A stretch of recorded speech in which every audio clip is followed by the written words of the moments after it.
Hi guys, and welcome back to the Abbey Diaries and the 6th day of the Holy Week series. So if you haven't already seen it, as I always say, please do go back and have a look at the Holy Week series, because we are now on Friday, the 6th day of the series, and happy Good Friday to you all. First, before we jump into the word, we're going to ask the question, why is it called Good Friday? Now, a lot of people often ask this, and I myself have asked this when I was a child, but it's Good Friday simply because it's all good. It really is, and it really was all good on that Friday. Jesus knew what he was doing. It was all in his control. God had it in his control, and it wasn't the end. Jesus didn't die, and the story didn't finish, but it was in fact the beginning. It was the beginning of forgiveness, the beginning of real love, the beginning of us being able to go to heaven. By just believing in Jesus, by just believing in the truth, we now get to go to heaven. We don't need to be perfect in order to do it. We don't need to sacrifice animals every time we sin like they did in the Old Testament in the olden days. We have clear access to heaven, and it's all because Jesus died for us on that day. And of course that was in the end, because he rose again on the 3rd day. So it's Good Friday because it is good. It is the start of amazing things, and it is the best kind of love that anyone could ever show you. No one can love you like that, and nobody ever will, nobody ever has, and nothing can stop Jesus from loving you. He's already died for you, and he rose again, and that is why it's Good Friday. So just to highlight that to begin with. We're going to jump straight into the Bible now. So this is a Bible that you guys haven't seen before. This is my Good News Bible. It's the Good News translation. It's falling apart a little bit, but that's because I got it in 2002, 18 years ago, and I've used it ever since, and I really love it. And in Christian people often have a saying, a bit of a joke, but a saying, and it says, if your Bible is falling apart, it means your life isn't. So we're just going to go with that, because my Bible really is falling apart. So yeah, so we're going to look at all 4 of the Gospels today. So if you guys remember, that's Matthew, Mark, Luke, and John. So we're going to look at parts of the Good Friday story through all of these Gospels, okay? So we're going to start with Matthew, a good place to start. That's the first Gospel. And we're going to go from Matthew chapter 26. So Matthew was one of Jesus' disciples as well.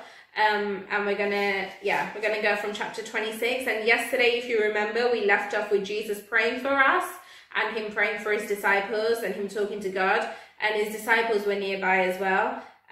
So we're gonna go straight on from that. So these events, they still take place on the evening of Maundy Thursday, late night of Maundy Thursday. So these events are still part of yesterday's, okay? But it kind of leads straight into Good Friday, if you remember me saying yesterday. So we're going to go from verse 47 of chapter 26 of Matthew.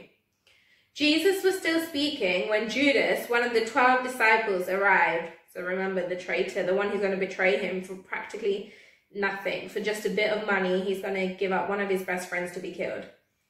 With him was a large crowd armed with swords and clubs, and sent by the chief priests and the elders. The traitor had given the crowd a signal. The man I kiss is the one you want. Arrest him. Judas went straight to Jesus and said, "Peace be with you, teacher," and kissed him. Jesus answered, "Is this how you come to me, like I'm a criminal?" Then they came up to him, arrested Jesus, and held him tight. One of those who were with Jesus, so this is Peter. We know it's Peter because in the other Gospels it points him out by name, but in this one it doesn't, but it's Peter. Peter drew his sword and struck at the high priest's slave, cutting off his ear. So Peter, as you remember yesterday, I really relate with him. He's got a good heart, but sometimes his actions are a bit off because he doesn't think before he acts. He just kind of jumps in, but he does it out of love, and he does make a lot of mistakes, but he does it from a good place. And Peter's like that throughout the Bible. He really loves Jesus. And if you remember yesterday, Jesus said, "You're going to deny me." And Peter was like, "No, I'm not. I'd never do that." But Peter, again, he gets afraid like the rest of us do. And he loses confidence. And sometimes he does things without thinking, and then he regrets it later. So here, he's obviously trying to protect his friend Jesus. So he cut off one of the people that was coming towards Jesus. He cut off his ear. Jesus said to him, "Put your sword back in its place. All who take the sword will die by the sword. Don't you know that I could call on my Father for help, and he would send more than 12 armies of angels? But in that case, how could the scriptures come true which say that this must happen? So Jesus is saying, listen, Peter, you know I've got it all under control. I could bring angels out anytime. I could go up to heaven at any time. God could come down at any time. I know what's going on. But prophecies say that this is what's going to happen, and this is what's going to happen. Then Jesus spoke to the crowd. He said, did you come with swords and clubs to capture me as though I was an outlaw? Every day I sat down and taught in the temple, and you did not arrest me. But all this has happened in order to make what the prophets wrote in the scriptures come true. And then Jesus heals the ear of the slave, and he puts the ear back on. And the disciples all left and ran away in fear. So then I'm going to skip some parts. So then Jesus goes to the council. He stands before the council and he gets questioned like he would in a normal trial for a criminal, which he was not. And then he didn't say a word the whole time. They were like, who do you think you are? What makes you do all of this? And Jesus has already told them many times that who he is, why he's here, and what gives him the authority to do everything. So now he's being asked, he does not speak, he does not say a word, which is why we're going to read something else. We're going to read one of the old prophecies that was said about him, where it says it's like a lamb that comes to the slaughter, and he does not say a word. He just goes in silence and in peace, and he does what they tell him to do. Then we're going to go on to verse 69. Okay, 69 of the same chapter. Peter was sitting outside in the courtyard when one of the high priest's servant women came to him. So he's followed Jesus. So Jesus is inside the trial area, and Peter's waiting on the outside, kind of watching from the distance as to what's happening. So a servant woman came to him and said, you too were with Jesus of Galilee. But he denied it in front of them all. I don't know what you are talking about, he answered, and he went on out to the entrance of the courtyard. Then another servant woman saw him, and she said to the men there, he was with Jesus of Nazareth. Again Peter denied it and said, I swear I don't know that man. After a little while the men standing there came to Peter. Of course, you are one of them, they said. After all, the way you speak gives you away. Then Peter said, I swear that I am telling you the truth. May God punish me if I am not. I do not know that man. Just then a cock crowed, and Peter remembered what Jesus had told him. Before the cock crows, you will say 3 times that you do not know me. Then Peter went out and he wept bitterly. I feel really bad for Peter here because I completely, under pressure and in fear, he denied Jesus, but he regretted it so badly. And after this, way after, when Jesus comes back, when he comes back from the dead and when he talks to Peter, he lets Peter know that he still loves him, he forgives him, and it's all good, between them. And Peter then goes on and becomes such a great pioneer of Christianity, such a great person of the faith, and he just doesn't care what people think, and he even dies for his faith. That's what happens to Peter in the future, way in the future, many years after this. But it just goes to show that there's no a man that you can betray Jesus, that he will not forgive you. But on the other hand, we see Judas in chapter 27 of Matthew. And Judas, I'm not going to read the whole thing, but unfortunately Judas, he feels bad for what he's done. He takes the 30 silver coins back to the people that gave it to him, and he said, I have sinned by betraying an innocent man. And then they all say, but we don't care, that's your business. So they don't take the money back, and they've taken Jesus. Judas throws the coins on the floor, and then he goes out and he hangs himself. So he kills himself. Judas didn't realize that all your sins can be forgiven. Jesus will forgive. Jesus would have 100% forgiven Judas without a doubt. God would have forgiven Judas. But Judas decides to kill himself instead. And that happens so much now, where you just think you're so far beyond the point of coming back that you think it's all over, that you think that's it, and you think God doesn't want to know me, God can't love me, and that is simply not true. Peter and Judas both betrayed Jesus. Yes, they did it in different ways. Yes, to us, one seems way more extreme than the other, But at the end of the day, they did the same thing, and Peter realized that he can be forgiven, and he stayed and he asked for forgiveness, and he knew that Jesus loved him and all was good for him, whereas Judas just took the other way out. And it's really sad that that happened, and I really do feel bad for Judas, even though he was horrible to his friend and a traitor. How many times can we be really horrible people? But it's okay. Like, it will always be okay. Like, it really will. You just need to know that. So if only Judas had known that. Now we're kind of stepping into the second part of the story, if I can find it. Mark chapter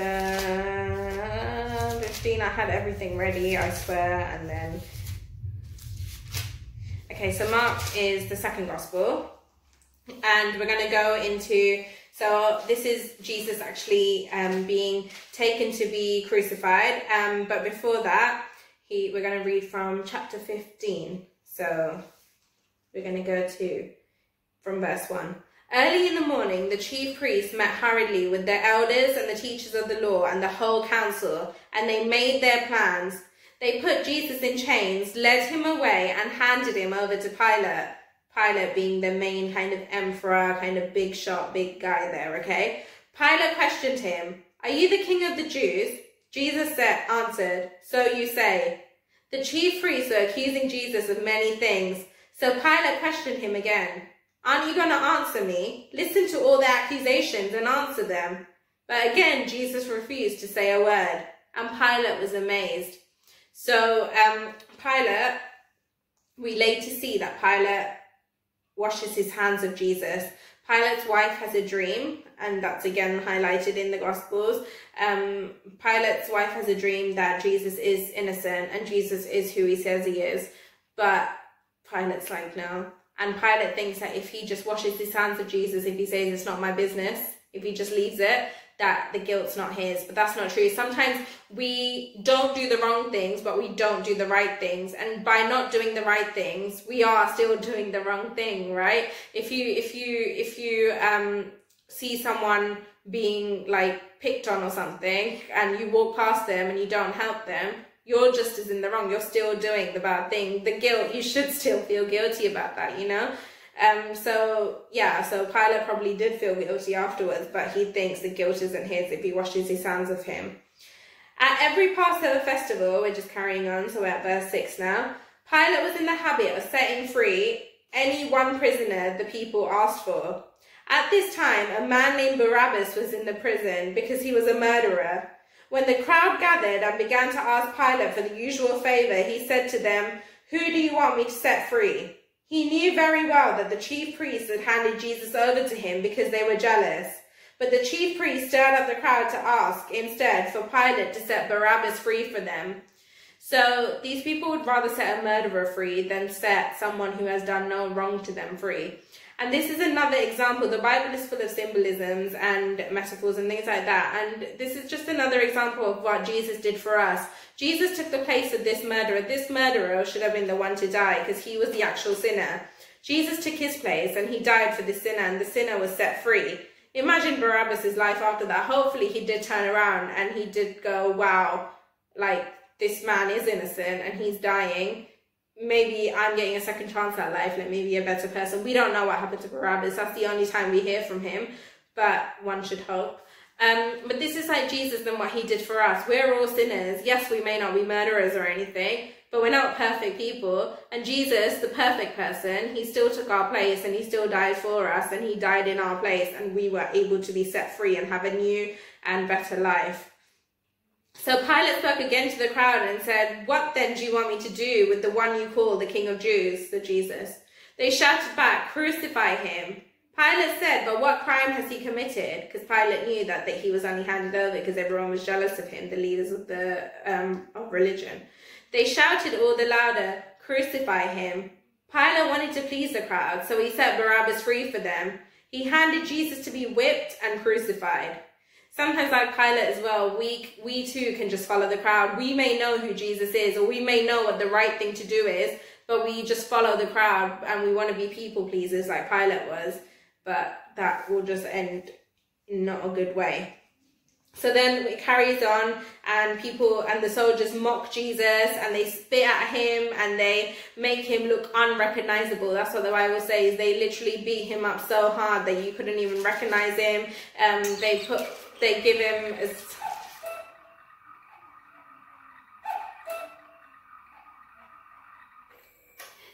They beat him up so much that he's unrecognizable. They just put him in as much pain as they can. And not only are they hurting him physically, but they mock him, and they're just really mean to him, essentially. They're just not being very nice people.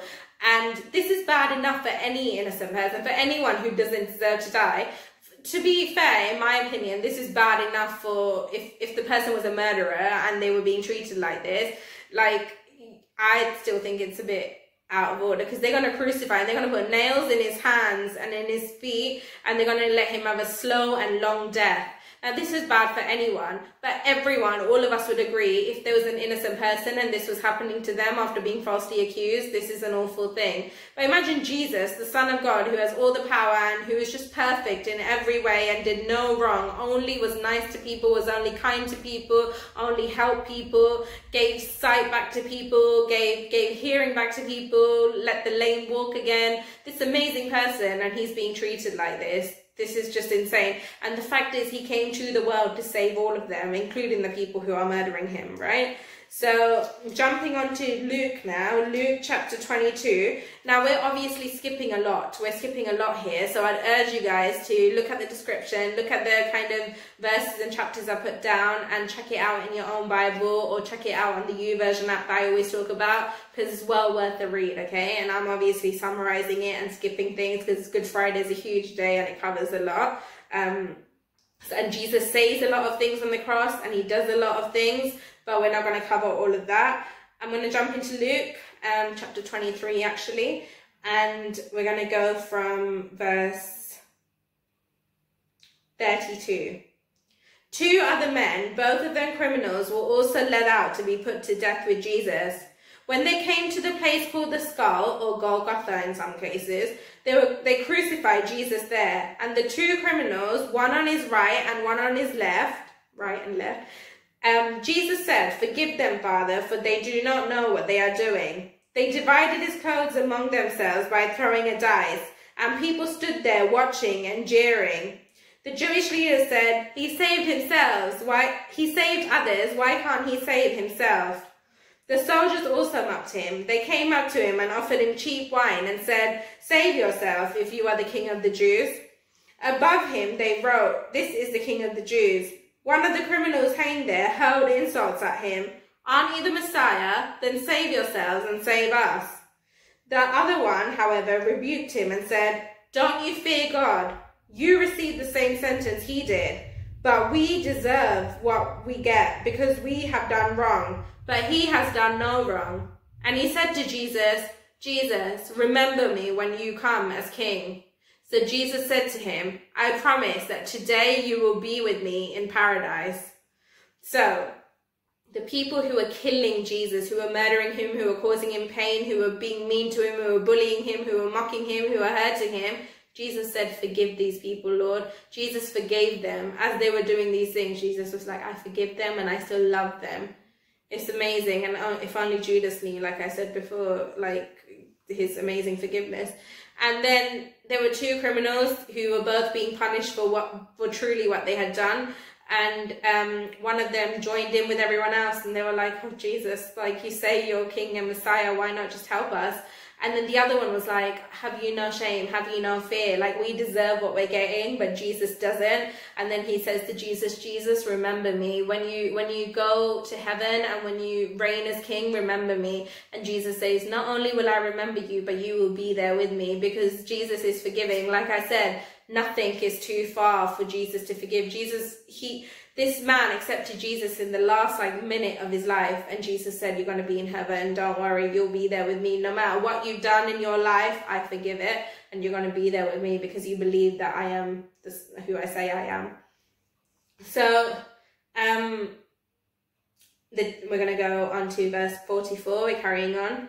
It was about 12 o'clock when the sun stopped shining, and darkness covered the whole country until 3 o'clock. And the curtain hanging in the temple was torn in two. This is another symbolism. The curtain was used for people. It's like how Catholic people might do it now, where they talk to the priest and they confess their sins to him. So this was how it worked in those days too. You would go to the priest and you would say, this is what I've done wrong, ask God to forgive me, because you couldn't talk to God. Now we can talk to God because of Jesus. So the curtain in the temple was torn in two, and it shows that we have now free access to God. We don't need to tell someone to tell someone to tell someone to tell God. We can just go to God ourselves. Jesus cried out in a loud voice, Father, in your hands I place my spirit. He said this and he died. The army officer saw what had happened and he praised God, saying, certainly this man was a good man. When the people who had gathered there to watch the spectacle saw what happened, they all went back home in sorrow. All those who knew Jesus personally stood at a distance and watched all of this happen. And finally, we're going to jump to John was another one of the disciples. John chapter 19, and we're going to go from verse 28. Jesus knew, this is again just the tiny bit of his death, Jesus knew that by now everything had been completed, and he drank what they had given him, and he said, it is finished. He then bowed his head and he died. Then jumping on to verse 38 of John 19 still. After this, Joseph, who was from the town of Arimathea, asked Pilate if he could take Jesus' body. Pilate told him that he could have the body, so Joseph took it away, and with the help of Nicodemus, he wrapped his body in linen with the spices, according to the Jewish custom of preparing a body for burial. There was a garden in the place where Jesus had been put to death, and in it there was a new tomb where no one had ever been buried before. Since it was the day before the Sabbath, and because the tomb was close by, they placed Jesus' body there. So now Jesus is dead, and his body has been placed in a tomb. So that is the story of Good Friday. There's so much more to it. You'd see an earthquake happens.